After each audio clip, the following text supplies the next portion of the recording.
பிதாவாகிய தேவனையும் ஆண்டவர் இயேசுவையும் அறிகிற அறிவினாலே கிருபையும் சமாதானமும் பெருகுவதாக. இந்த கால வேளையிலே கர்த்தருடைய பிரசன்னத்திலே வந்திருக்கிற யாவரையும் இயேசுவின் இனி நாமத்தில் வாழ்த்துகிறேன். இந்த செய்தியை கேட்கிற நீங்களும் ஆன்லைன் மூலமாய் கேட்க இருக்கிற தேவனுடைய மக்களும் அவருடைய குடும்பமும் ஆசீர்வதிக்கப்படுவதாக. நிச்சயமாகவே தேவன் தம்முடைய பிள்ளைகளை சந்திப்பார் என்பதை நான் விசுவாசிக்கிறேன். கர்த்தர் நல்லவர். இன்றைய செய்தியினுடைய தலைப்பு How to understand the Holy Bible. பரிசுத்த வேதாகமத்தை புரிந்து கொள்வது எப்படி என்ற தலைப்பில் ஒரு சில கருத்துக்களை வேதத்தை உங்களுக்கு பிரேக்கப் பண்ணி உங்களுக்கு சொல்லிக் கொடுக்க போகிறேன். பிரித்து காண்பித்து உங்களுக்கு சொல்லிக் கொடுக்க போகிறேன். அதை நல்லா புரிந்து கொள்ளுங்க. How to understand. அது ரொம்ப முக்கியம். வேதத்தை ஒரு மந்திர புத்தகமாக நினைக்காதீங்க. தந்திரங்களை சொல்லிக் கொடுக்குற புத்தகமும் அல்ல, மந்திரங்களை சொல்லிக் கொடுக்குற புத்தகமும் அல்ல. நம்மை எந்திரங்களாய் மாற்றுகிற புத்தகம் தான் இது. ஆமென். ஜீவனுள்ள எந்திரங்களாய், ஜீவனுள்ள கற்களாய் மாற்றுகிற படைப்பு ஆற்றல் உள்ள ஜீவனுள்ள புத்தகங்கள். புத்தகங்களுக்கெல்லாம் புத்தகம் இது. நம்முடைய தேவன் ராஜாக்களுக்கெல்லாம் ராஜா, தேவர்களுக்கெல்லாம் தேவன், கர்த்தாக்களுக்கெல்லாம் கர்த்தர். He is the King of Kings and Lord of Lords. அதுபோல அவர் கொடுத்த புத்தகமும் உலகத்தில் இருக்கிற புத்தகங்களுக்கெல்லாம் புத்தகமாய் இருக்கிறது. ஆமென். அல்லேலூயா. ஆகவே நாம் தொடர்ந்து இதை கவனிப்போம். கர்த்தர் நம்மோடு கூட கிருபை செய்வாராக, கிரியை செய்வாராக.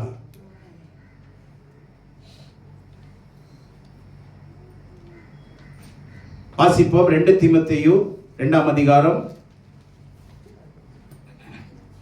15ஆம் வசனம். நீ வெட்கப்படாத ஊழியக்காரனாயும் சத்திய வசனத்தை நிதானமாய் பகுத்து போதிக்கிறவனாயும் உன்னை தேவனுக்கு முன்பாக உத்தமனாக நிறுத்தும்படி ஜாக்கிரதையாயிரு. நீ வெட்கப்படாத ஊழியக்காரனாயும் சத்திய வசனத்தை நிதானமாய் பகுத்து போதிக்கிறவனாயும், நிதானமாய் பகுத்து பிரித்து போதிக்கிறவனாயும் உன்னை தேவனுக்குன்பாக உத்தமனாக நிறுத்தும்படி ஜாக்கிரதைப்படு. இது ஆங்கிலத்தில் அந்த வசனத்தை வாசிங்க.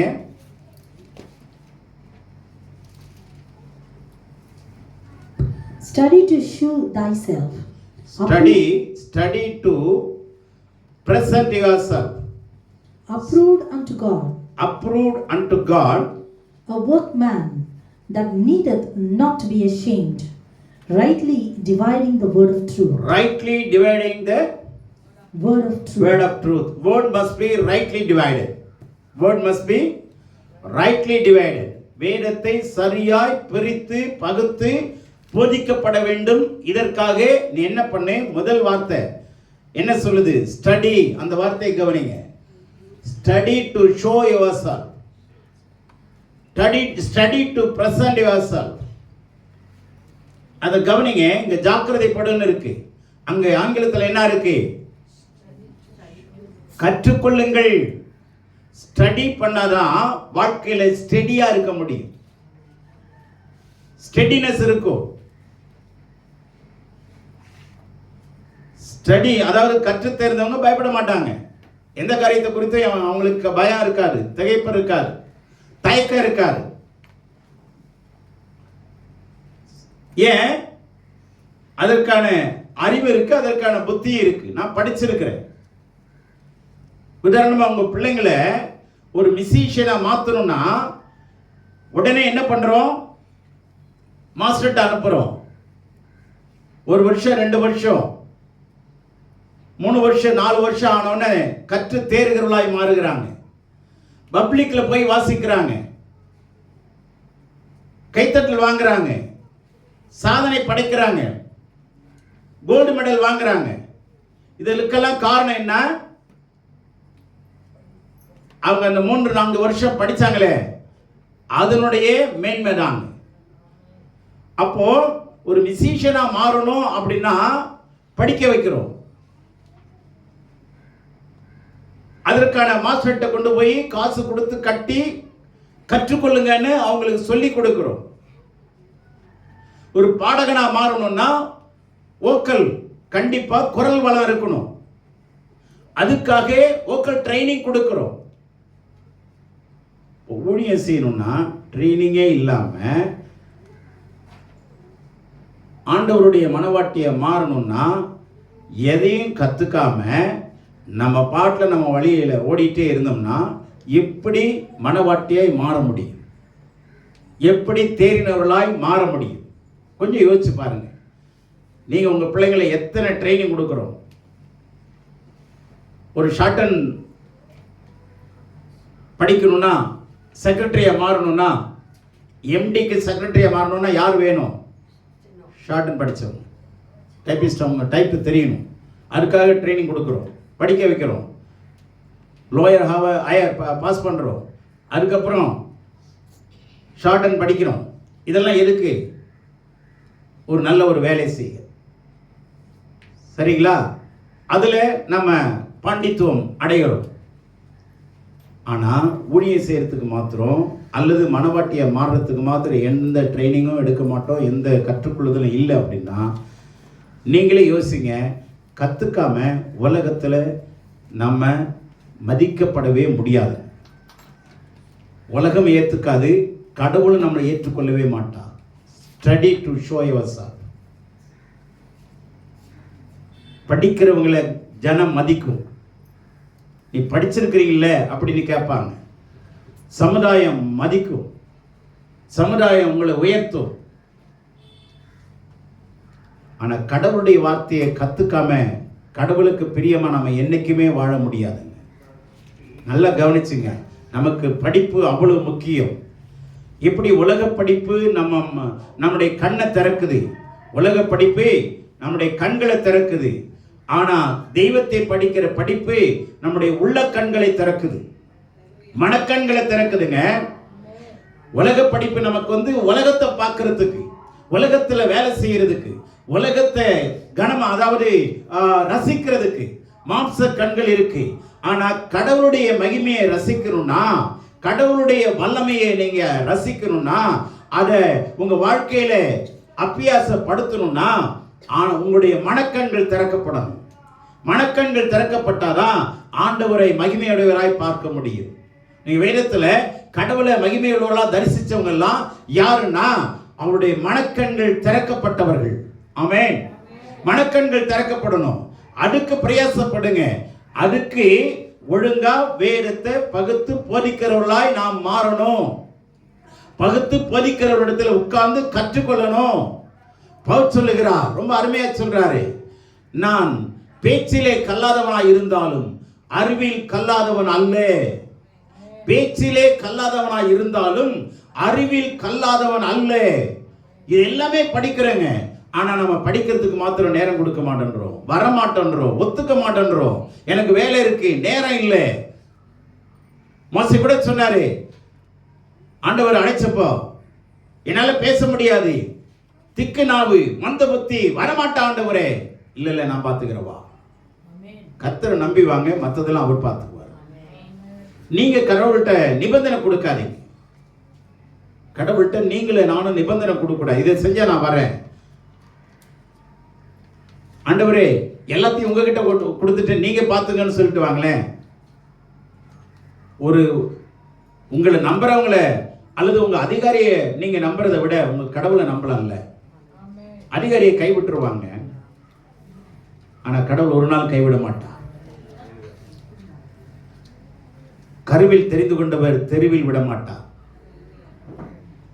சொல்லுங்க, கருவில் தெரிந்து கொண்டவர் என்ன பண்ண மாட்டாரு? விட்டுருவாரா? சொல்லுங்க, கருவில் தெரிந்து கொண்டவர் தெருவில் விட்டுருவாரா? அதுக்காக தெருவில் விடுறதுக்காக அவங்களை அழைச்சாரு? தெருவில் விடுறதுக்காக கடவுள் நம்மளை கைப்பிடிச்சாரு, வாக்குத்தத்தம் பண்ணாரு. அதனால நமக்கு கொடுக்கப்பட்ட வேதம் ரகசியங்களை புரிந்து கொள்ளுங்க. எப்படி இதை படிக்கணும், எப்படி புரிந்து கொள்ளணுங்கிற மேலோட்டமான ஒரு விஷயத்தை உங்களுக்கு பிரேக் பண்ணி நான் உங்களுக்கு சொல்றேன். கவனிங்க.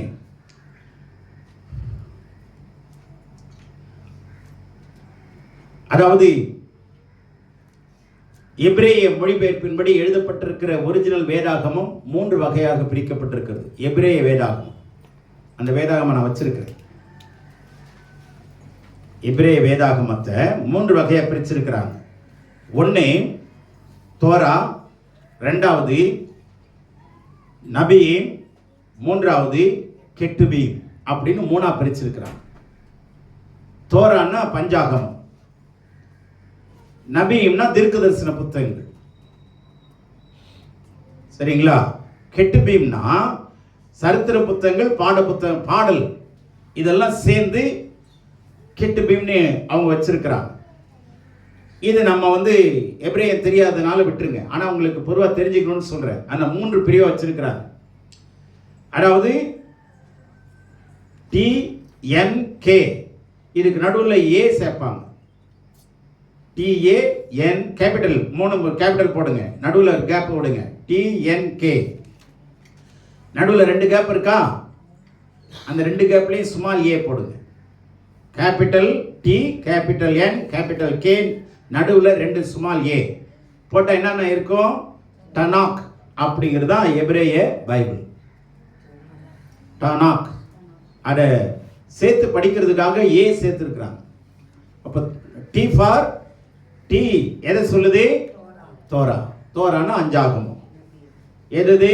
ஆதியாகமம், யாத்திராகமம், லேவியராகமம், எண்ணாகமம், உபாகமம். இது 5 தான் தோரா என்று சொல்லப்படுகிற புத்தகம். அடுத்தது தீர்க்கதரிசன புத்தகங்கள், நபியீம், அது தனியா இருக்கு. அதுக்கப்புறம் சரித்திர புத்தகங்களும் பாடல் புத்தகங்களும் இதெல்லாம் சேர்த்து கெட்டுபீம்னு போட்டிருக்காங்க. அப்போ எபிரேய வேதத்தில் கடைசி புத்தகம் எதுனா 2 நாள் ஆகுது. எபிரேய புத்தகத்தில் கடைசி புத்தகம் எதுதான்? ஆமாங்க. அதில் கொஞ்சம் வித்தியாசமாக வினோதமாக இருக்கும். அதெல்லாம் படிக்க தான் நமக்கு ரொம்ப இன்ட்ரெஸ்டிங்காக இருக்கும். ஓகே, இப்போ நான் வாசிக்கிற தமிழ் வேதாகமத்துக்கு வருவோம். நம்மளுடைய வேதத்தை நாம் புரிந்து கொள்வது ரொம்ப முக்கியம். இதை நம்ம ஆசீர்வாத புத்தகமாக நம்ம எடுத்துக்கிறோம். கடவுளுடைய புத்தகம்னு நினைச்சு பத்திரப்படுத்தி வச்சிருக்கிறோம். வீட்டில் இருந்தால் ராசி, வீட்டில் இருந்தால் நல்ல பலன் அப்படின்னு நினைச்சுக்கிறோம். இதெல்லாம் நம்முடைய கருத்துக்கள், ஐதீகம், நம்பிக்கை. வேதம் என்பது தேவனால் கொடுக்கப்பட்ட மாபெரும் பொக்கிஷம். இதை நம்ம பயன்படுத்தாம வச்சக்கூடாது. சரி, இப்போ முதல்ல நல்லா கவனிங்க. இந்த வேதம் அப்படிங்கிறது எது அப்படின்னு சொன்னா, வேதம் நன்றாய் சொல்லி இருக்கிறது. வேதம்ங்கிற வார்த்தை நிறைய இடத்துல இருக்கா இல்லையா? புதிய ஏற்பாட்டிலையும் இருக்கு, பழைய ஏற்பாட்டிலையும் இருக்கு. உதாரணமாக சொல்றேன், 119 சங்கீதம் 165 வசனத்தை படிச்சீங்கன்னா, வேதத்தை நேசிக்கிறவர்களுக்கு மிகுந்த சமாதானம் உண்டு. வேதத்தை, சரியா? அது ஆங்கிலத்தில் நல்லா இருக்கு. they have great peace that love thy law. வேதம்ங்கிற வார்த்தைக்கு என்ன போடப்பட்டிருக்கு? லா. அப்படின்னா எதுனா இந்த 5 ஆகமம் தான். அப்ப வேதம்னு சொல்றது எதுனா இந்த 5 ஆகமங்கள். நான் சொன்னேன், ஆதியாகமத்திலிருந்து உபாகம் வரைக்கும் வேதம். ஏனென்றால் நேரடியாக தேவன் பேச எழுதினது. நேரடியாக தேவன் பேச எழுதின வார்த்தைகள், எழுதப்பட்டவைகள், அதுதான் வேதம் என்று பைபிள்ல நம்ம எல்லா இடங்களையும் வாசிக்கிறோம். 66 புத்தகம் தாங்க பைபிள்ல. 66 புத்தகம் இருக்கிறது. ஒரு புத்தகம் இல்லை. இதுக்குள்ள எத்தனை புத்தகம் இருக்கு? 66 புத்தகங்கள். இதை எபிரேய வேதாகமம் எப்படி நிரூபிக்குதுன்னா, தமிழ் வேதாகமத்தில் அப்படி நிரூபணம் இல்லை. எபிரேய வேதாகமத்தில் எப்படி இந்த 66ங்கிறத நிரூபிக்குதுன்னா, ஆதியாகமம் 1ஆம் அதிகாரம் 1ஆம் வசனம், யாத்திராகமம் 1ஆம் அதிகாரம் 1ஆம் வசனம், லேவியராகமம் 1ஆம் அதிகாரம் 1ஆம் வசனம், எண்ணாகமம் 1ஆம் அதிகாரம் 1ஆம் வசனம், உபாகமம் 1ஆம் அதிகாரம் 1ஆம் வசனம். இந்த 5 புத்தகத்தினுடைய 5 முதல் அதிகாரத்தினுடைய முதல் வசனத்தை எடுத்து வார்த்தைகளை கூட்டுங்க. எபிரேயத்தில், தமிழ்லையும் இல்லை, ஆங்கிலத்தில் இல்லை. கூட்டுனா 66 வார்த்தைகள் வரும். எத்தனை வார்த்தை வரும்? அப்போ ஆண்டவர் ஃபிக்ஸ் பண்ணி வச்சிருக்காரு பார்த்தீங்களா 66ன்னு. அதன்படி தான் மக்கள் 66 புத்தகத்தை நினைச்சிருக்கிறார். புரிஞ்சிச்சா? 66ங்கிறத 6x11 பிரிக்கலாமா? 66 என்னன்னு பிரிக்கலாம்? 6x6 11 sir 66. 6ங்கிறது மனுஷனுடைய இலக்கம், 11ங்கிறது மனவாட்டி. அப்போ இதை படித்தா என்னவா மாறலாம்? மனவாட்டியா மாறும். என்ன அழகான ஒரு வெளிப்பாடுங்க இதெல்லாம் இருக்கு. புரிஞ்சதா? புரியுதா புரியலையா? புரிஞ்சு இந்த காதில் வாங்கி அந்த காதில் விட்டுறாதீங்க, சரியா? இதெல்லாம் எழுதுங்க, உங்களுக்கு ரொம்ப பிரயோஜனமா இருக்கும். சரி, இப்போ இந்த பகுத்து போதிக்கணுங்கிறதே நான் சொல்றேன், உங்களுக்கு நல்லா புரிந்து கொள்ளுங்க. இப்ப வேதத்தை பத்தி நான் சொன்னேன், சரியா? மற்ற புத்தகங்கள்லாம் என்ன அப்படின்னு நீங்க கேட்கலாம். 66ல் 5 புத்தகம் தேவன் நேரடியாக பேசினது. மீதி 61 புத்தகம் இருக்கு இல்லையா? அதுல புதிய ஏற்பாட்டில் பார்த்தீங்கன்னா 4 சுவிசேஷம் இயேசு நேரடியாக பேசினது. பூமியில் இருந்தபோது 4 சுவிசேஷம் இயேசு கிறிஸ்து பேச மத்தேயு, மார்க்கு, லூக்கா, யோவான் எழுதினாங்களா? அப்ப அது நேரடியாக பேசினது. அதுக்கப்புறம் வெளிப்படுத்தின விசேஷத்தை நேரடியா தரிசனத்தின் மூலமா யோவானுக்கு வெளிப்படுத்தி அவர் சொன்னார், நீ காண்கிற இந்த தரிசனத்தை எழுதினார். அப்போ ஆண்டவர் பேச எழுதப்பட்ட புத்தகம் வெளிப்படுத்தின புத்தகம் விசேஷம். ஆக புதிய ஏற்பாட்டில் 5 புத்தகங்கள். மீதி 56 புத்தகமும் ஆவியானவர் தேவனுடைய ஆவியானவர் மூலமாய் தேவ மனிதர்களை ஏவி எழுத வைத்தது. இது நம்ம 2 தீமோத்தேயு 3ஆம் அதிகாரம் 16ஆம் வசனத்தை வாசிக்கலாம். வேத வாக்கியங்கள் எல்லாம் தேவ ஆவியினால் அருளப்பட்டிருக்கிறது.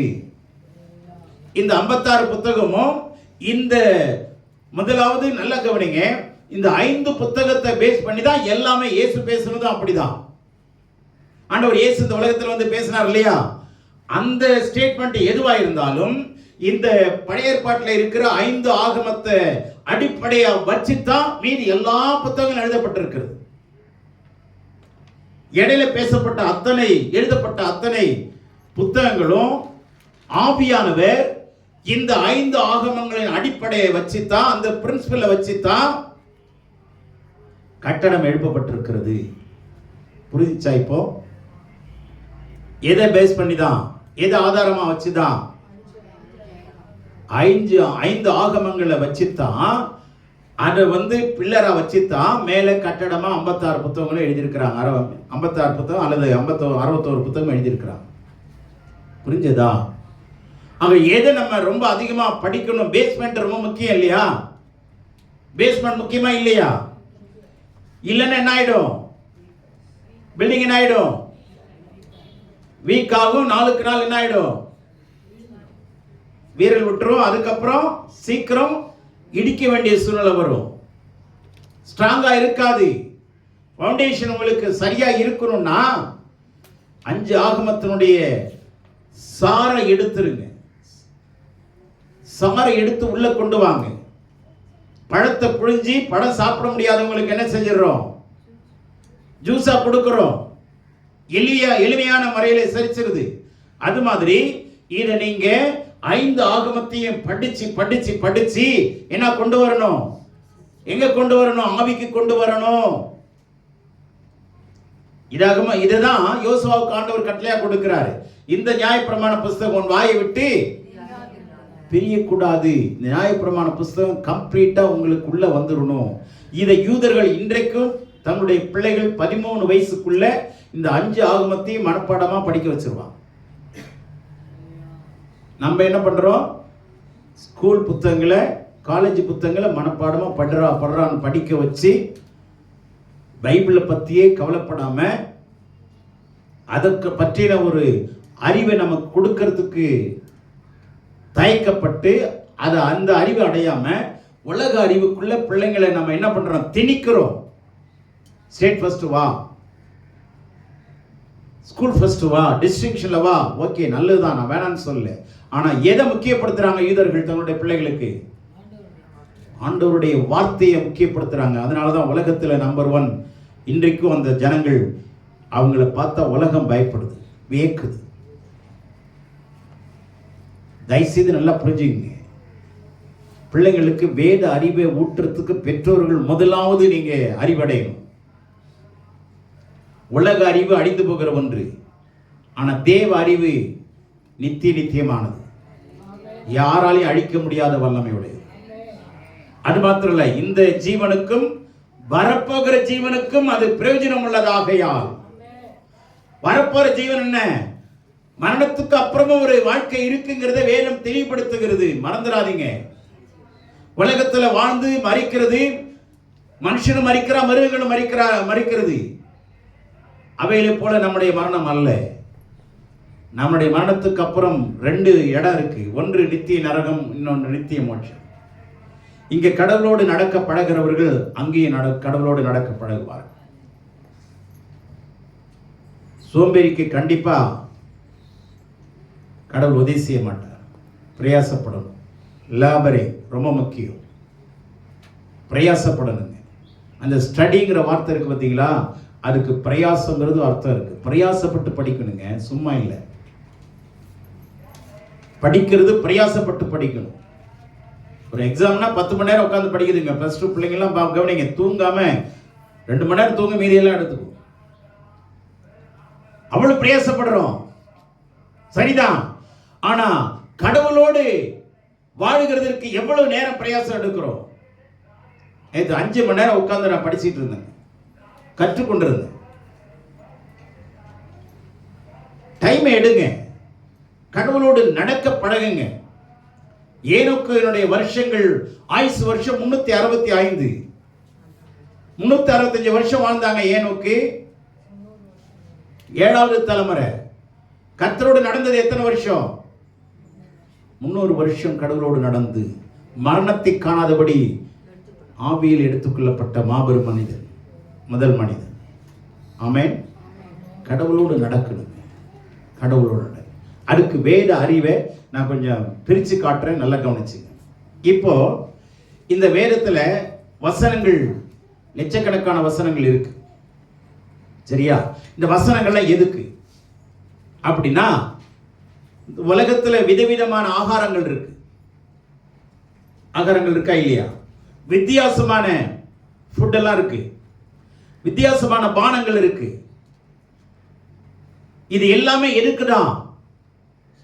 இந்த சரீரத்தை வளர்க்கிறதுக்கு, சரியா? சரீர வளர்ச்சி நமக்கு முக்கியம், உண்மை நம்முடைய பார்வைக்கு.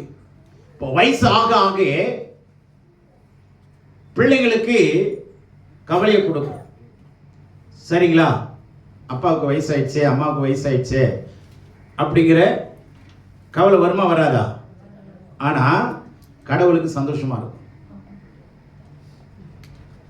என் பிள்ளை எங்க வரப்போறா,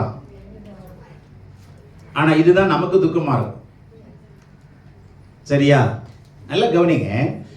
இப்போ இந்த வசனம் எதுக்கு? வசனங்கிறது ஆகாரம்.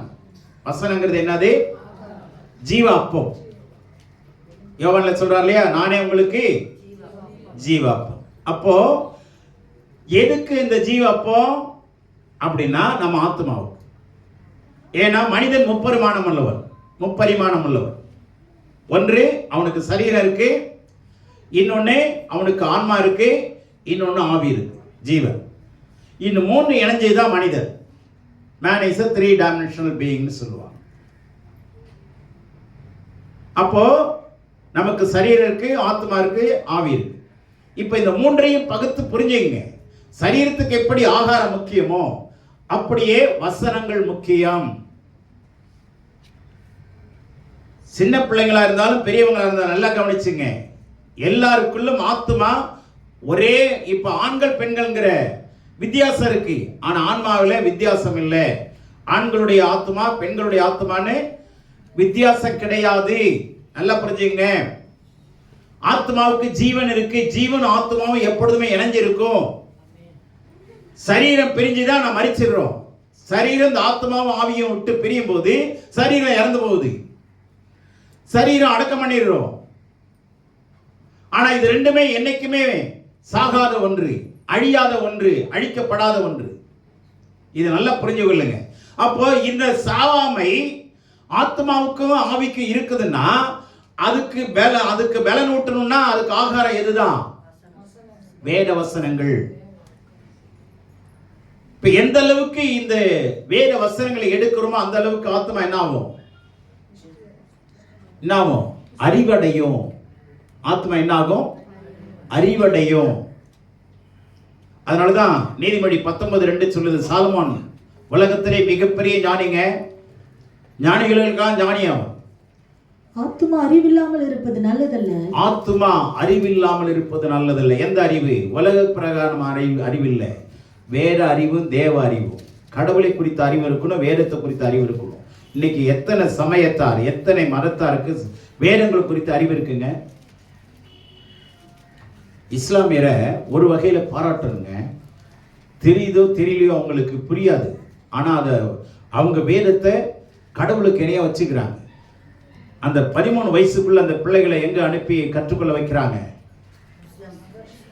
அவங்களுடைய போதிக்கிறவரிடத்துல, ஆசிரியரிடத்துல அனுப்பி அரபிக் மொழியில என்ன பண்ணணும்? வேதத்தை படிக்கணும்னு சொல்லி அனுப்புறாங்களா இல்லையா பாருங்க. எல்லாம் முக்காடு போட்டுட்டு என்ன பண்ணுவாங்க? குரானை கையில் எடுத்துட்டு அதை மறைச்சி எந்த ஒரு மனுஷன்ட்டையும் பேசக்கூடாது, கேள்வி கேட்ட பேசக்கூடாது, வழியில யாரையும் சந்திச்சு என்ன பண்ணக்கூடாது?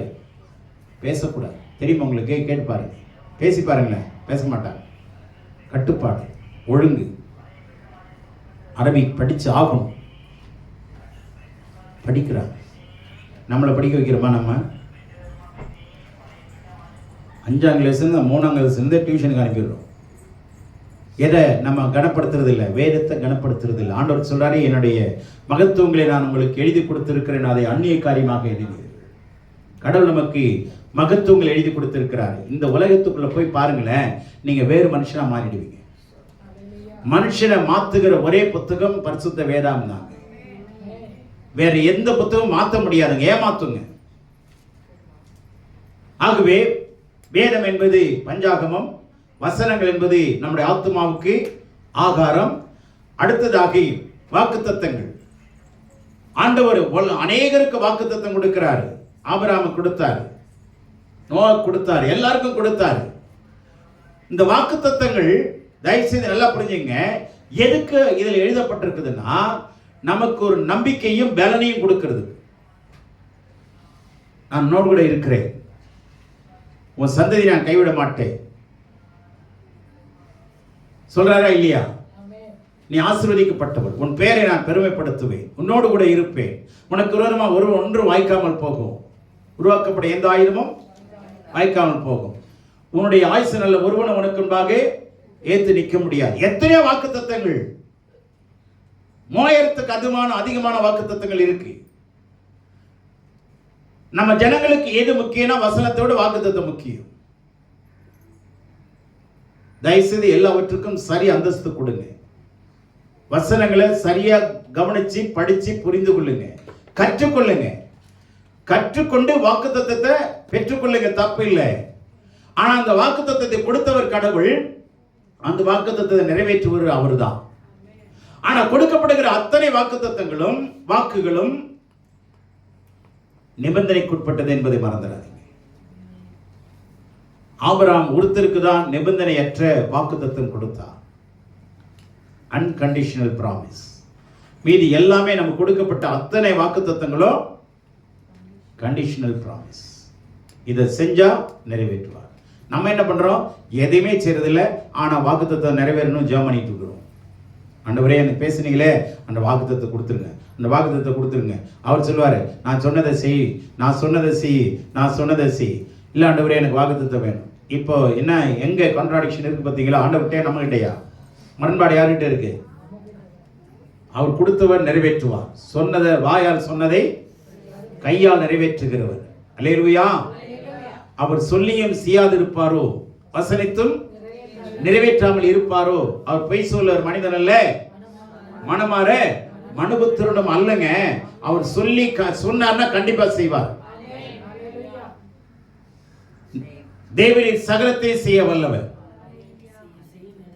அவர் செய்ய நினைத்தது தடைப்படாதுங்க. அதனால நல்ல கவனிங்க, வாக்குத்தத்தம் அவசியம். சரி, இப்ப அது நமக்கு பலனை கொடுக்குது. அடுத்தது அது நமக்கு எதை கொடுக்குது? நம்பிக்கையை கொடுக்குது. கர்த்தர் இது கொடுப்பார். ஆனால் நிறைவேற்ற வேண்டிய வேலை நம்மளது வேலை. பாதி வேலை நம்மளது, மீதி வேலை அவருது. Do at least what you can. முடிஞ்சதை செய்யுங்க. முடியாததை கர்த்தர் நிறைவேற்றுவார். முடியாததை கர்த்தர் நிறைவேற்றுவார். முடிஞ்சதை செய்யாம நாம ஜெர்மனிட்டு இருந்தா ஒரு காலம் எதுவுமே முடியாதுங்க. ஒரு காலம் எதுவுமே முடியாது. Do at least what you can, then God will do what you cannot.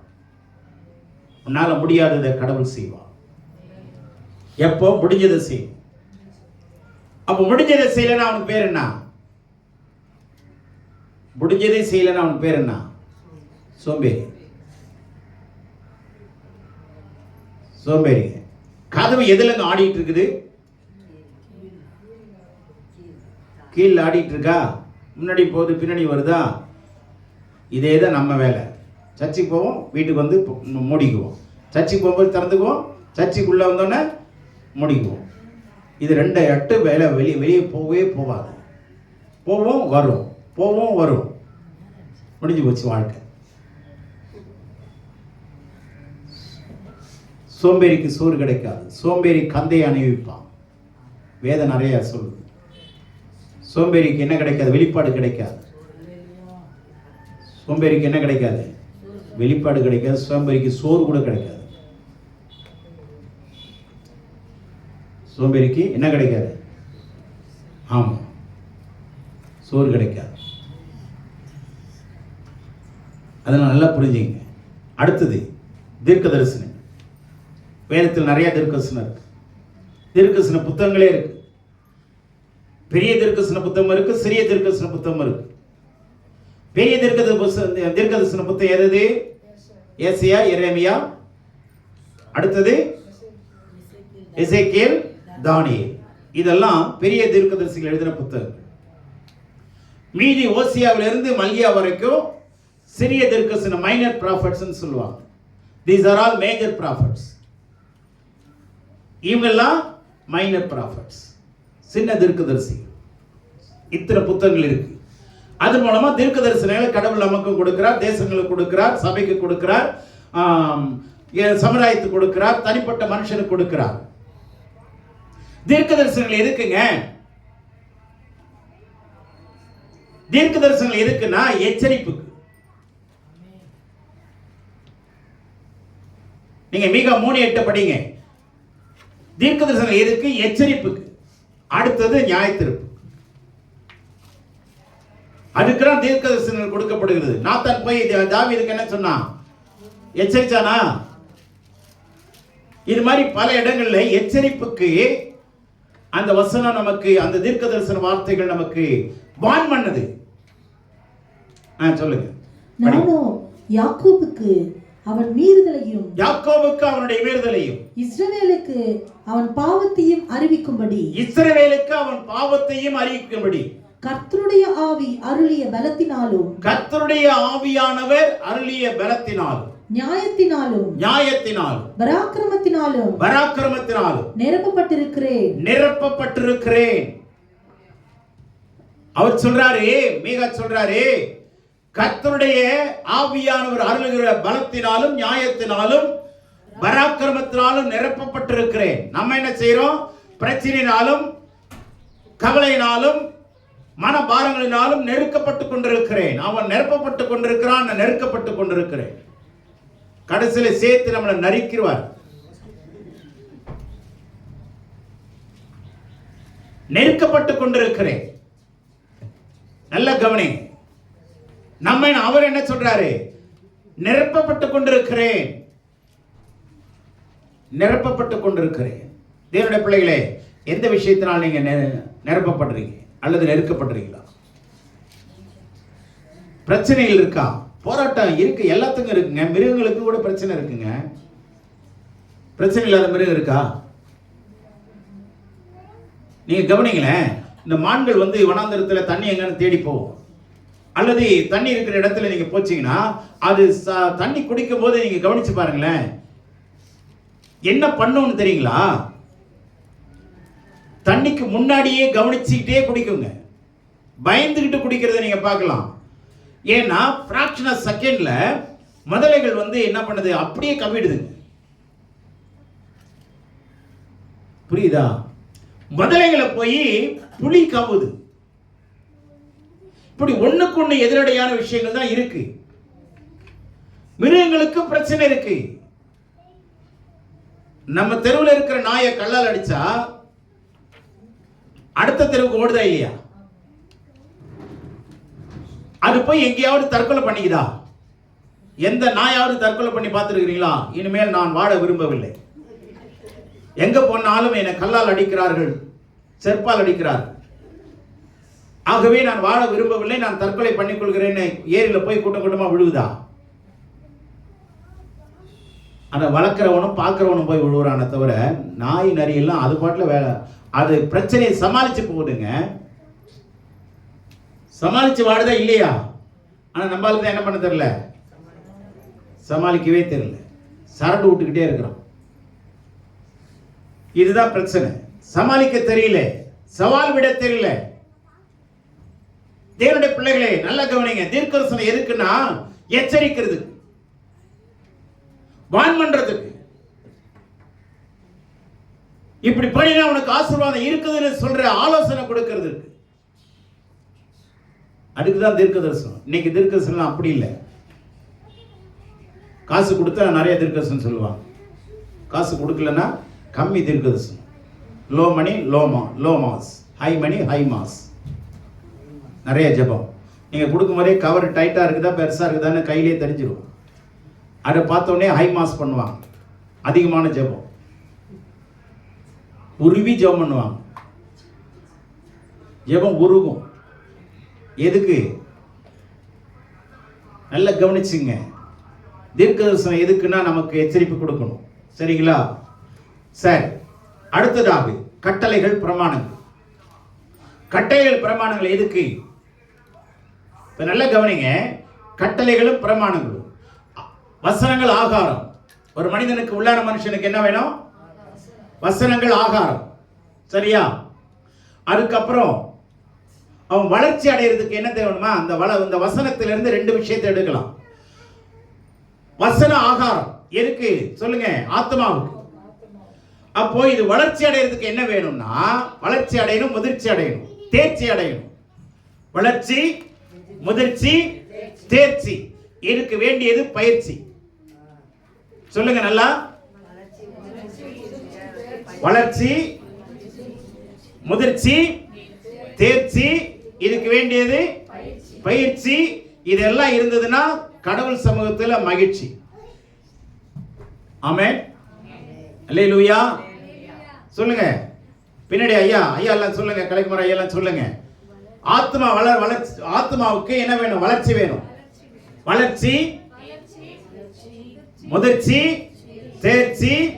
அதற்கு வேண்டியது பயிற்சி. இது எல்லாம் இருந்தா மகிழ்ச்சி. இத பார்த்து பிசாசின் ராஜ்யத்துக்கு அதிர்ச்சி. ஆமென். ஐயோ, என் மகன் படிக்க போயிட்டான், இனிமே கிட்ட போக முடியாது. அதிர்ச்சி தருகிற தகவல்கள் வரணும். Vibration. You will become a vibrant man of God. நீங்க போகும்போது ஒரு அதிர்வுகள் உண்டாகும். அந்த வைப்ரேஷன் இருக்கணுங்க. இதெல்லாம் நீங்க கற்று தருனீங்கன்னா அந்த வைப்ரேஷன் இருக்கும். டிவைன் வைப்ரேஷன், தெய்வீக அதிர்வலைகள். தெய்வீக அதிர்வலைகள். நீங்க போகும்போது பிசாசின் ராஜ்யத்துக்கு என்ன வரணும்? என்ன வரணும்? ஒரு தேவ மனுஷன் வரான், ஐயோ, அந்த அதிர்ச்சி இருக்கணும். இந்த ஆள் தானே, இவங்கிட்டே நம்ம கூட, நானே அவன் கூட தான் இருக்கிறேன், அவனும் நம்ம கூட தான் இருக்கிறான், இவன் நம்பாளுன்னு சொல்லிடக்கூடாது. பிசாசு சொல்லுது,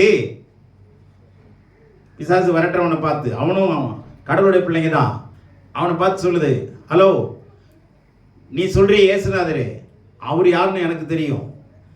அடுத்தது நீ சொல்றிய பவுலே, பவுலையும் தெரியும், இயேசுவும் தெரியும். நீ எனக்கு கொடுக்காத அவளுன்னா இயேசுவையும் தெரியும், பவுலும் தெரியும்.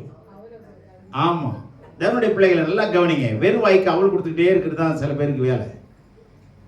ஏன்னா பண்ணிக்கிட்டே இருந்தால் தூங்க மாட்டான்.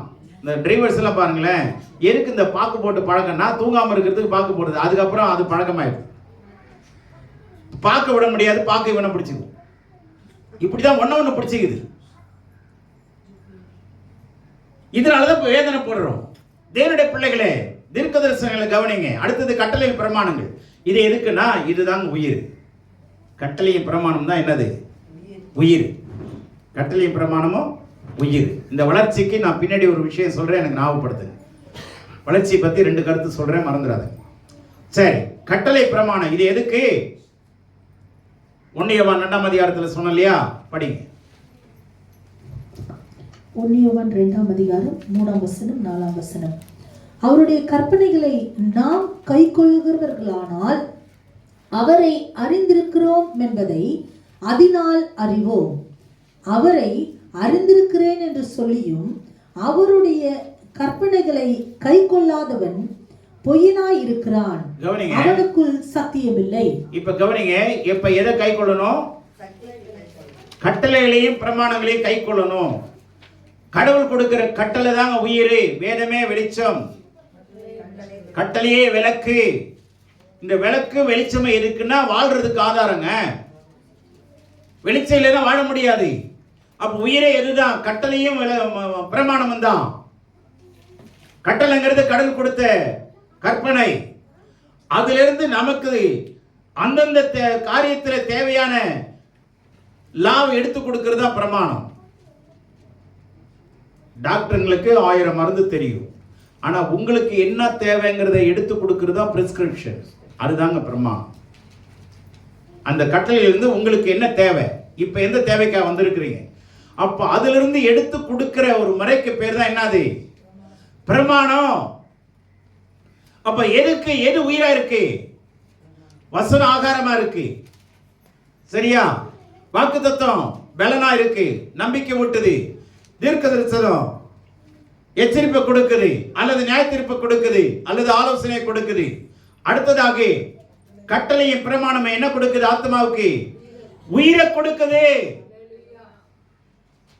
இப்ப கட்டளையின் பிரமாணத்தை பத்தியே நமக்கு தெரியலன்னா என்ன அர்த்தம்? மயக்கத்தில் இருக்கிறோம் அர்த்தம். ஏதோ கிறிஸ்தவ மயக்கத்தில் இருக்கிறோம், கிறிஸ்தவ போர்வையில் இருக்கிறோம், கிறிஸ்தவங்கிற பேர்ல இருக்கிறோம். புரியுதுங்களா? ஆகவே நல்ல கவனிங்க, இதுதான் உயிர். கட்டளைகளை கவனிக்கிறது. நீங்க நீதிமொழிகள் 19:16 பார்த்தீங்கன்னா, கட்டளைகளை காக்கிறவன் ஆத்மாவை காக்கிறான். நீதிமொழிகள் 19:16 என்ன இருக்கு? கட்டளைகளை காக்கிறவன் ஆத்மாவை காக்கிறான். ஆத்மா உயிரை வச்சுக்குவாங்க. கட்டளையை காத்துக் கொள்ளுகிறவன் தன் ஆத்மாவை காக்கிறான், தன் வழிகளை அவமதிக்கிறவன் சாவான். கவனிங்க, கட்டளையை காக்கிறவன் ஆத்மாவை காக்கிறான். இந்த ஆத்மாவுக்கு பேர் தாங்க இன்னொரு பேர் என்னன்னா உள்ளான மனுஷன். இது பிரமாண மனுஷன். இது என்னது? பிரமாண மனுஷன். ஆத்மா தான் என்னது? ஆமா, இன்னர் மேன் சொல்லுவாங்க, உள்ளான மனுஷன். அதுக்கு உயிருக்கு எது உயிர் வேணும்னா எது வேணும்? கட்டளையும் பிரமாணமும் நம்ம வேணும், சரிங்களா? இப்ப கட்டளை என்னன்னு தெரியாதுன்னா கட்டளையை காத்துக்கொள்ள முடியாது. காத்துக்கொள்றது என்னன்னா கீழ்ப்படியுது. கட்டளைக்கு கீழ்ப்படியுது. என்ன பண்றது?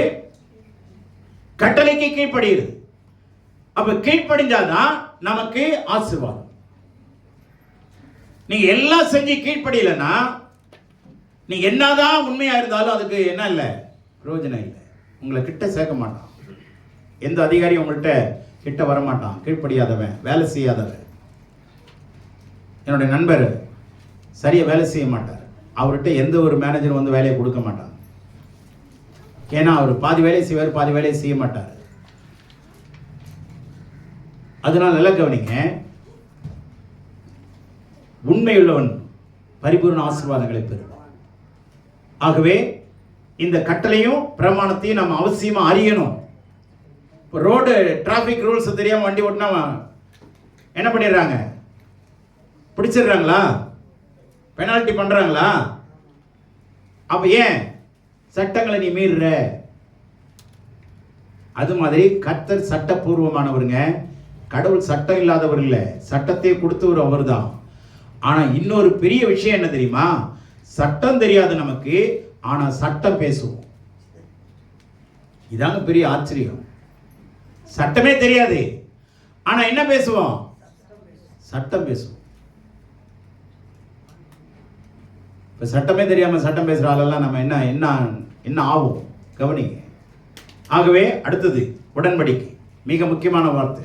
பைபிளில் நிறைய உடன்படிக்கை இருக்கு. ஆதாம்ல இருந்து இன்றைய வரைக்கும் பழைய ஏற்பாட்டில் அநேக மக்கள் உடன்படிக்கை பண்ணியிருக்கிறார். ஆதாமோடு, ஆபிரகாமோடு, தாவீதோடு, மோசையோடு, நோவாவோடு எல்லாரோட உடன்படிக்கை பண்ணினாருங்க. அது எல்லாமே மிருகங்களின் இரத்தத்தின் அடிப்படையில். ஆனா புதிய ஏற்பாட்டில் நம்மோடு கூட செய்திருக்கிற உடன்படிக்கை இயேசுவின் இரத்தத்தில், இயேசுனுடைய திரு இரத்தத்தில் கபடு இல்லாத, திரை இல்லாத, பாவம் இல்லாத, மகா பரிசுத்தமான விசேஷமான இரத்தத்தின் அடிப்படையில் செய்யப்பட்டதுதான் உடன்படிக்கை. இந்த உடன்படிக்கை எதுக்குங்க? இப்ப நல்ல கவனிங்க. ஆகார வசனம், வாக்குத்தத்தம், ஜீவன், பலன் நம்பிக்கை. அடுத்தது தீர்க்க தரிசனம், நமக்கு எச்சரிப்பு கொடுக்குது, ஆலோசனை கொடுக்குது, நியாயத்தீர்ப்பு கொடுக்குது. அடுத்தது கட்டளை, நமக்கு உயிரை கொடுக்குது. இவ்வளவு சேர்ந்து வாழணுமா இல்லையா? வாழணுமா இல்லையா? நிச்சயம் பண்ணி, கல்யாணத்தை பண்ணி, அதுக்கு சீர்வசு எல்லாம் கொடுத்து அவங்க வீட்டில் கொண்டு போய் ராஜா ராணி மாதிரி விட்டுட்டு வர்றது எதுக்கு தான்? நல்லா வாழுங்க. வாழ்த்துறமா இல்லையா? வாழ்த்துறாங்களா இல்லையா? அப்ப என்ன ஆகணும்? பிள்ளைங்க என்ன ஆகணும்? நல்லபடியா வாழணும். அப்ப வாழுகிறதுக்கு கல்யாணத்தில் என்ன செய்யறோம்? நான் உனக்கு உண்மையுள்ள மனைவியா இருப்பேன், நான் உனக்கு உண்மையுள்ள புருஷனா இருப்பேன்னு வாக்கு பண்றாங்களா? அதே மாதிரி கடவுள் இந்த உடன்படிக்கை ஏற்படுத்துறது எதுக்குன்னா, நீங்கள் நான் ஏற்படுத்தினது கடவுள் ஏற்படுத்தின உடன்படிக்கைங்க. இப்ப நல்லா கவனிங்க. அக்ரிமெண்ட்ங்கிறது இப்படி கொடுக்கிற கை கொடுப்பாங்க, அக்ரிமெண்ட் முடிஞ்ச உடனே கை கொடுப்பாங்க. ஆனா உடன்படிக்கைக்கு அடையாளம் எதுன்னா இதுங்க. உடன்படிக்கைக்கு அடையாளம் எது? என்னன்னா, இப்போ ஒரு கை கடவுளுடையது, ஒரு கை மனுஷனுடையது. இப்ப கடவுள் மனுஷனை படிச்சு சொல்றாரு, நான் உன்னை விட்டு விலக மாட்டேன், நீ என்னை விட நான் உன்னை அனுமதிக்க மாட்டேன். அதான் சரியான மொழிபெயர்ப்பு. நான் உன்னை விட மாட்டேன், நீ என்னை விடுவதற்கு நானும் உன்னை என்ன பண்ண மாட்டேன். இப்ப நான் சோர்ந்து போய் நான் கை எடுத்துறேன். ஆனா யார் கை தான் பிடிச்சிட்டு இருக்கு? இன்னமும் அப்படிதான் நடந்துகிட்டு இருக்குது. நம்ம எப்போ விட்டுட்டு உட்கார்ந்து இருக்கிறோம். ஆனா இப்ப அந்த தொடர்பு எதுக்குள்ளதான் இருந்துகிட்டு இருக்குது? உடன்படிக்கைக்குள்ளதான் இருந்துகிட்டு இருக்கு. கடவுள் நம்மளை இழுத்து பிடிச்சிட்டே இருக்கிறாரு, நம்ம டைவர்ஸ் பண்ண பாக்குறோம். ஆளை விட்டுரு ஆண்டவரே, எனக்கு ரொம்ப பிரச்சனையா இருக்குது, சோதனை மேல சோதனை, போதுமாடா சாமின்னு. அது மாதிரி ஆளை விட்டுரு, நான் இனிமே பைபிள் வாசிக்க மாட்டேன், இனிமே சர்ச்சைக்கு போக மாட்டேன், அதெல்லாம் விட்டுரு வேணாம் அப்படின்னு சொன்னாலும் கடவுள் நம்மை இறுக்கி பிடித்து கொண்டே இருக்கிறதா உடன்படிக்கை, வாழ்வின் ஆதாரம். ஆமே. அந்த பாண்டிங் பாண்ட் இருக்கணுங்க. கணவன் மனைவி பிள்ளைங்கிற உறவு இருக்கணுமா இல்லையா? அந்த பாண்டு தாங்க அது. அதான் உடன்படிக்கை. சரிங்களா? சரி, அதை பற்றி சொல்ல நேரம் இல்லை. அடுத்தது வரப்போகும் சம்பவங்கள். பூமியினுடைய முடிவு காலம் எப்படி, முடிவுக்கு அப்புறம் என்ன நடக்க போகுது, என்ன ஆட்சி வரப்போகுது, யார் ஆட்சி பண்ண போறா, அந்த கிறிஸ்துவின் ஆட்சி, 1000 வருட அரசாட்சி, 3வது உலகமாக யுத்தம், அர்மகதோன் யுத்தம், இப்படி பலவிதமான வரப்போகிற காலங்களில் இருக்கிற சம்பவங்கள்லாம் வேதத்தில் இருக்கு. எப்படி 3ஆம் உலக போர் வரும், எந்தெந்த தேசத்துல வரும், இதெல்லாம் வெளிப்பாட்டில் அழகா இருக்குங்க. இவ்வளவு அறிவை நாம் அடையிறதுக்கு தாங்க வேதத்தை கொடுத்துருக்கிறாரு. ஆனா நம்ம வேதத்தை எடுத்து என்ன பண்றதே இல்லை, அதை பத்தி சிந்தனையே இல்லைங்க. ஆனா எனக்கு அது வேணும், இது வேணும், எனக்கு படிக்கிறதுக்கு பிள்ளைங்களுக்கு பணம் வேணும், பொருள் வேணும், வண்டி வேணும், வாகனம் வேணும், வீடு வேணும், எல்லாமே வேணுங்க. இம்மைக்காக மாத்திரம் நம்பிக்கை உள்ளாய் இருப்போமானால் ரொம்ப பரிதபிக்கப்படத்தக்கவர்களாக இருப்போம். இவ்வளவு விஷயம் இதுக்குள்ள சரக்கு இருக்குங்கன்னு நான் நிறைய இருக்கு சொல்ல முடியல. ஆகவே இப்போ நான் இணைச்சி சொல்கிறேன், புரிஞ்சுங்க. இப்போ வசனங்கள் ஆகாரம், பஞ்சாகமம் உறவு, தோரானாவே உறவுன்னு அர்த்தம். தோராங்கிறது இது என்ன அர்த்தம்னா எபிரேய வார்த்தை. தோரானா எபிரேய வார்த்தை, தமிழில் பஞ்சாகம், சரிங்களா? கிரேக்கத்தில் பென்டாட்டு. சரி, அது வேணாம் உங்களுக்கு. இப்போ பஞ்சாகமம் என்னது? உறவு. ஆகாரம் எது? வசனம். சொல்லுங்க நல்லா, கையை காட்டுறாதீங்க, அப்படியே மடிச்சு வச்சுங்க. வசனம் ஆகாரம், பஞ்சாகம் வந்து உறவு. உறவுக்குள்ள வரணுமா இல்லையா? குடும்பம்னா உறவுக்குள்ள வரணுமா? சரியா? உறவு இருக்கணும். உறவு இருந்தாதான் வரவு இருக்கும். உறவு இருந்தாதான் வரவு இருக்கும். சரி, உறவு இருக்கணும். அடுத்தது வாக்கு தத்தங்கள் தான் பலன். நம்பிக்கை வேணுமா இல்லையா? உலகத்துல பலன், நம்பிக்கையும் பலன் வேணுமா இல்லையா? அதுதான் வாக்கு தத்துவம். அடுத்தது என்ன? தீர்க்க தரிசனம் நமக்கு எச்சரிப்புகள் கொடுக்குது, ஆலோசனை கொடுக்குது, பாதுகாப்பு கொடுக்குது. சரியா? சரி, அடுத்தது என்ன? கட்டளை. உயிரை கொடுக்குதா? உயிரை கொடுக்குதா? கட்டளை கீழ்ப்படையில நான் உயிரை எடுத்துரும். அதான் அர்த்தம். நீங்க உபாகமம் 28ஆம் அதிகாரத்தை படிச்சு பாருங்க. நான் சொன்ன இந்த வசனங்களை கேட்டு அதன்படி நடந்தால் கீழே சொல்லப்பட்ட அத்தனை ஆசீர்வாதம் உங்களுக்கு வந்து பலிக்கும். கீழ்ப்படியவில்லை என்றால் சொல்லப்பட்ட அத்தனை சாபங்களும் உனக்கு வரும்னு சொல்லி. கட்டளை ரொம்ப முக்கியம், அது உயிர். சரியா? உடன்படிக்கை என்னது? வாழ்வின் ஆதாரம். உடன்படிக்கை என்னது? ஆமா, வாழணும். வாழ்றதுக்கு கடவுள் நம்மளோட செய்திருக்கிற உடன்படிக்கை, இந்த பாண்டு. சரியா? இப்ப நல்லா புரிஞ்சிச்சா? உயிர் இருக்கா? அதுக்கு ஆகாரம் இருக்கா? உறவுக்கு எது இருக்கு? தோரா இருக்கா? அதுக்கப்புறம் நம்பிக்கைக்கு என்ன இருக்கு? வாக்குத்தத்தம் இருக்கா? அதுக்கப்புறம் தீர்க்க தரிசனம் இருக்கா? அதுக்கப்புறம் உடன்படிக்கை இருக்கா? கட்டளைகள் இருக்கா? உயிருக்கு. அப்ப ஏதாவது இல்லைன்னு சொல்லுங்க பார்க்கலாம். உயிர் வாழ்றதுக்கு கட்டளை இருக்கு, தொடர்பு கொள்றதுக்கு உறவுக்கு என்ன இருக்கு? தோரா இருக்கு. வாழ்க்கைக்கு உடன்படிக்கை இருக்கு, எச்சரிப்புக்கு தீர்க்க தரிசனம் இருக்கு. என்னங்க இல்ல? கடவுள் எல்லாம் சரியா கொடுத்திருக்கிறாரா இல்லையா? கொடுத்திருக்கிறாரா? இப்போ ஆத்ம வளர்ச்சிக்கு 2 வேணும். ஆத்ம வளர்ச்சிக்கு என்ன வேணும்? ஒன்னு பிரசங்கம் வேணும், இன்னொன்னு உபதேசம். ஆத்ம வளர்ச்சிக்கு ஒன்னு பிரசங்கம், இன்னொன்னு. ஆனா பிரசங்கத்தை கேட்டுட்டு போயிடுறோம், இறை கேட்க வர்றதில்லை. இந்த பிரசங்கங்கிறது பிள்ளைகளை பெற்றெடுக்கிறது, உபதேசங்கிறது வந்த பிள்ளைகளை வளர்க்குறது. பெற்றெடுத்த பிள்ளைங்களை நீங்கள் பிள்ளைங்களுக்கு உபதேசம் சொல்லாமல் இருக்கிறீங்க. அம்மா இது செய்யாதம்மா, இப்படி உடுத்தாதம்மா, இப்படி போவாதம்மா, எதையும் கொடுக்காதம்மா, யார்ட்டையும் எதுவும் பேசாதம்மா சொல்லி அனுப்புகிறோமா இல்லையா? அதான கட்டளை, அதான உபதேசம். ஆனால் அந்த உபதேசத்தை சர்ச்சில் வந்து கற்றுக்கிறோமா? கொஞ்சம் யோசனை பண்ணி பாருங்க. ஞாயிற்றுக்கிழமை போனால் அடுத்த ஞாயிற்றுக்கிழமை தான் சில பேர் முகத்தையே பார்க்க முடியும். நான் வீட்டை விட்டு வெளியே வராத பரிசுத்தமா, நான் ஞாயிற்றுக்கிழமை பரிசுத்தமாய் வருவேன், பரிசுத்தமாய் போவேன். எந்த மனுஷனையும் நான் பார்க்க மாட்டேன். எனக்கு வேற வழிகள் இல்லை, எனக்கு வேலைகள் அதிகம். நல்லா கவனிங்க. இதை வச்சுக்கிட்டு நீங்க ஜெபம் பண்ணீங்கன்னா கடத்தேற முடியாது, தேர்ச்சி அடைய முடியாது. உறவுகள் வேணும், பந்தம் இருக்கணும், சொந்தம் இருக்கணும். சொந்தம் பந்தம்னு சொல்றோம்ல, இதெல்லாம் நமக்கு அவசியம். தயவுசெய்து நல்லா தெரிந்து கொள்ளுங்க, தயவுசெய்து நல்லா தெரிஞ்சு கொள்ளுங்க. இப்போ புரிஞ்ச வேதம்லாம் எவ்வளவு என்னென்ன இருக்குன்னு. சரியா? உறவுக்கு கடவுளுடைய வார்த்தை இருக்கு, ஆகாரத்துக்கு இருக்கு, எச்சரிப்புக்கு இருக்கு, பலனுக்கு இருக்கு, நம்பிக்கைக்கு இருக்கு, உயிருக்கு இருக்கு, வாழ்க்கைக்கு இருக்கு, எதிர்காலம் என்ன நடக்க போகுதுங்கிற எதிர்கால சம்பவம் இருக்கு, உபதேசம் இருக்கு, பிரசங்கம் இருக்கு, ஞானம் இருக்கு, அறிவு இருக்கு, புத்தி இருக்கு, தெளிவு இருக்கு, அறிவு இருக்கு. என்ன குறைவு? அதனால தயவுசெய்து வேதத்தை நேசிங்க. வேதத்தை நேசிங்க. கடவுள் உங்களை ஆசீர்வதிப்பாராக. ஆமென். கர்த்தர் நல்லவர். கர்த்தர்